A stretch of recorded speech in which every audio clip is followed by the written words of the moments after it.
Hello and welcome back to Got Your Boots On, the weekly football show where we discuss the last week of football from the good, the bad and everything in between. This week we start in Europe with the Champions League. On Tuesday, Shakhtar Donetsk again shocked Real Madrid as they comfortably beat them 2-0 thanks to goals from Dentino and Solomon. It means Shakhtar Donetsk are the first side in 12 years to beat Real Madrid twice in the group stages. It also looks like Real's Champions League dominance under Zidane was less to do with Zidane and more to do with how good Ronaldo was. They just haven't looked the same in Europe since his move to Juve.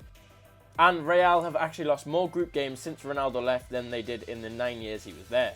Madrid's loss now leaves their chances of qualification in the balance. The other game in Group B saw Borussia Mönchengladbach lose 3-2 at home to an excellent Inter Milan and their star Lukaku. Lukaku helped himself to 2 goals that proved to be the difference between the two sides.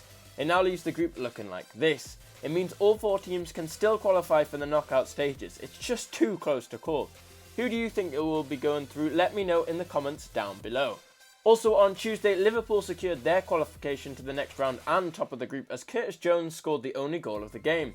The goal itself was a pretty bizarre as Onana just poorly misjudged the flight of the ball, which allowed Curtis Jones to run onto it and slot it home from a very acute angle. On Wednesday, we were treated to an absolute magnificent game as RB Leipzig beat Istanbul Basaksehir 4-3 thanks to an injury time winner.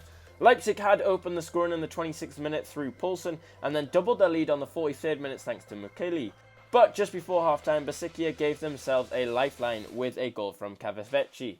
After halftime, Leipzig retook their 2-goal advantage thanks to Olmo, but Kvaratskhelia wasn't having any of it and slotted 2 more goals in the 72nd minute and 85th minute to level up the game. He must have thought he'd got them a vital point, and what a hat-trick it was. However, Sorloth had another idea and stole the game in stoppage time for Leipzig, knocking Basaksehir out of Europe completely.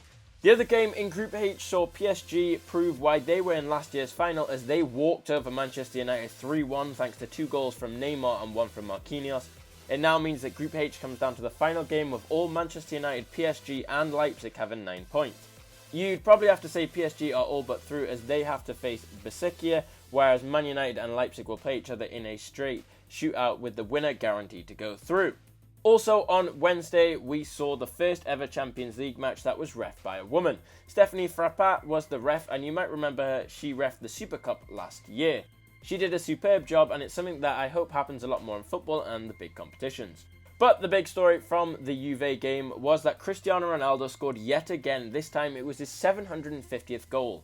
It's an unbelievable amount. 750 games is a stretch for most players, and 750 goals is almost impossible. Cristiano took to social media saying 750 goals, 750 happy moments, 750 smiles on the faces of our supporters. Thank you to all the players and coaches that have helped me reach this amazing number. Thank you to my loyal opponents that made me work harder and harder every day. But of all, thanks to my wonderful family, always present in my best and worst moments. Next up, 800 goals. Let's go. Fino alla fine. And we have no doubt that Ronaldo will hit 800 goals. Talking of goals, Giroud proved his genius as he scored not 1, not 2, but 4 goals as Chelsea beat Sevilla 4-0. His first 2 were neat finishes, his third a header and fourth he converted from the spot after winning the pen himself. Giroud, by scoring the 4, became the Champions League's oldest hat-trick scorer. And Ben, Arsenal are regretting selling Giroud after his performance. It now means since they sold him in 2018, Arsenal have scored a massive 0 Champions League goals, whereas Giroud now has 5. Talking of Arsenal, they played the North London derby this weekend and were royally beaten by Tottenham 2-0. Rubbing more salt into the wounds at Arsenal, this win means that Spurs also stay top. Heung-min Son opened the scoring with his 10th of the season with an absolute stunner. What a goal it was, taking the ball inside and curving a lovely shot from the outside of the box into the back of the net, leaving Bert Leno absolutely no chance. Tottenham then went 2-0 up just before half-time when Son flicked a ball through to Kane in the box where Kane smashed the ball into the roof of the net for game over.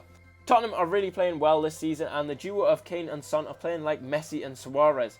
Kane already has 8 goals and 10 assists and Son has 10 goals and 3 assists already. If they keep this up, it's going to be hard for any team to keep up with them in the league.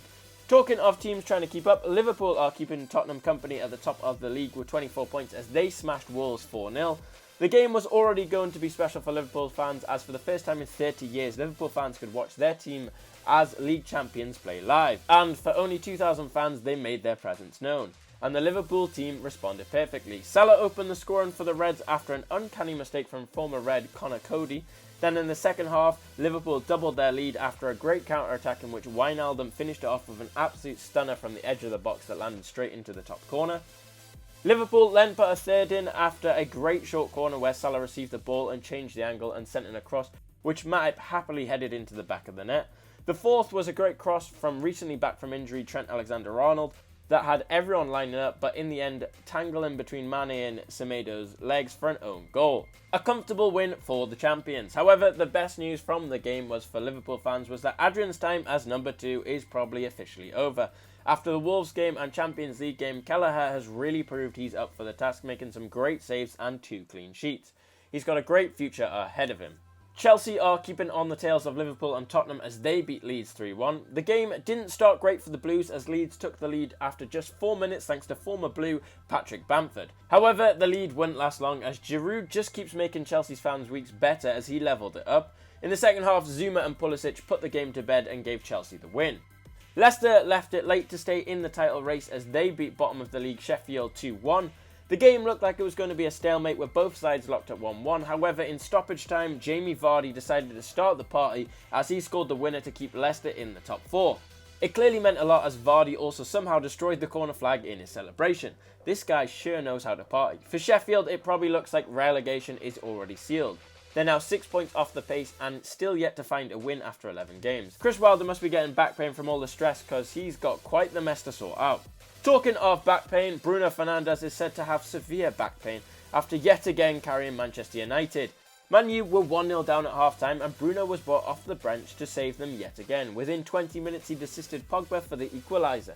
Fernandes created 8 chances in the second half alone as United went on to win 3-1, which moves them up into 5th with a game in hand. In the Crystal Palace game, Zaha showed how valuable he really is to the club. After missing the last 2 matches with injury, he came back into the side and scored 2 as Palace beat 10-man West Brom 5-1. What's more worrying for West Brom fans is that they also conceded 2 from Benteke. Benteke, a man who'd only scored 2 goals all of last season in the Prem and who had 0 goals so far this season. Poor from the Baggies. From poor form, we move to the Farmers League, Ligue 1. The big story from Ligue 1 this week was Kylian Mbappe netted a third for PSG in their 3-1 win against Montpellier. But why is this newsworthy? Well, the goal marks a century of goals for Mbappe at PSG in just his 137th game. Pretty impressive stuff. He's also only the 5th player to reach 100 goals for PSG. The others were Cavani, Ibrahimovic, Pauletta and Ruschetto. Moving over to Germany, we saw the most utter disrespectful goal in a while. Check. Also in the Bundesliga this week, Leipzig are involved in yet another mad game as they drew 3-3 with top of the league Bayern Munich. Leipzig took the lead after just 19 minutes thanks to Nkunku. Their lead wouldn't last long as English teenager Jamal Musiala equalised on the half-hour mark. Bayern then took the lead 4 minutes later thanks to Thomas Müller, but Justin Kluivert scored the first Leipzig goal to level it up just minutes later. After the break, Leipzig yet again took the lead through Forsberg, but in the 75th minute, Müller would level up for 3-3. It was also Koeman's 3rd assist of the game.